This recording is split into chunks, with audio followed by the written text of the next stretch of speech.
Corona के मामलों में तेजी से बढ़ोतरी हो रही है। भारत में एक बार फिर से कोरोना महामारी पैर पसार रहा है।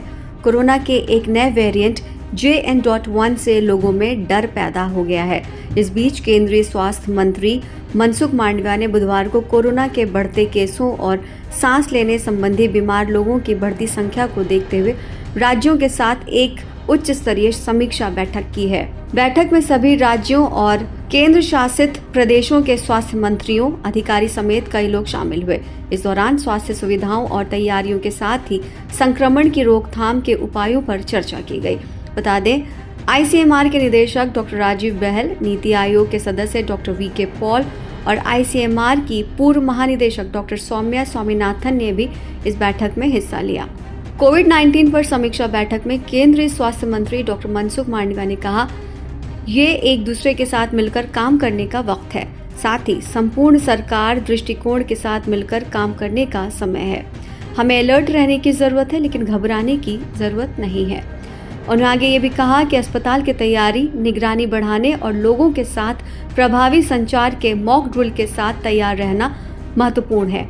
हर 3 महीने में एक बार सभी अस्पतालों में मॉक ड्रिल की जानी चाहिए। उन्होंने आगे ये भी कहा कि मैं राज्यों को केंद्र की ओर से सभी प्रकार के समर्थन का आश्वासन देता हूँ। स्वास्थ्य राजनीति का क्षेत्र नहीं है। मांडविया ने सभी राज्यों और केंद्र शासित प्रदेशों से सर्दियों के मौसम और आगामी त्योहारों के दौरान ठंड की स्थिति को देखते हुए निवारक उपाय सुनिश्चित करने का आग्रह किया है। आपको बता दें कि कोरोना के नए वेरिएंट JN.1 का पहला मामला 8 दिसंबर को केरल में मिला था। 69 साल की एक बुजुर्ग महिला में ये संक्रमण पाया गया था। वहीं विदेश में भी कोरोना से हाहाकार मचा हुआ है। सबसे बुरा हाल सिंगापुर का है, जहां एक हफ्ते में करीब 56,000 से ज़्यादा मरीज सामने आए हैं।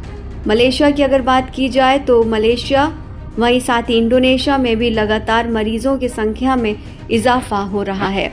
देश भर में आज सुबह कुल 341 कोरोना वायरस के नए मामले सामने आए हैं, जिसमें 292 मामले केरल से हैं। इसी के साथ केरल में सक्रिय मामलों की संख्या बढ़कर 2041 हो गई है।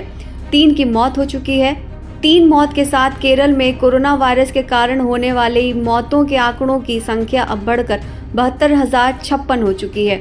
पिछले 24 घंटों में 224 मरीज या तो ठीक हो चुके हैं या फिर उन्हें अस्पताल से छुट्टी मिली है। अब तक कोविड के मामले बढ़कर 68,37,203 हो चुके हैं। मंगलवार को राज्य स्वास्थ्य मंत्री वीना जॉर्ज ने कहा कि केरल में कोविड-19 के बढ़ते मामले के बीच चिंता की कोई बात नहीं है, क्योंकि राज्य इस संक्रमण से लड़ने के लिए पूरी तरह से तैयार है। उन्होंने ये भी कहा कि कोविड-19 मरीजों के लिए विशेष सुविधाएं प्रदान करने और अस्पतालों में isolation ward, oxygen bed, ICU bed और वेंटिलेटर की उपलब्धता सुनिश्चित करने के निर्देश जारी किए गए हैं।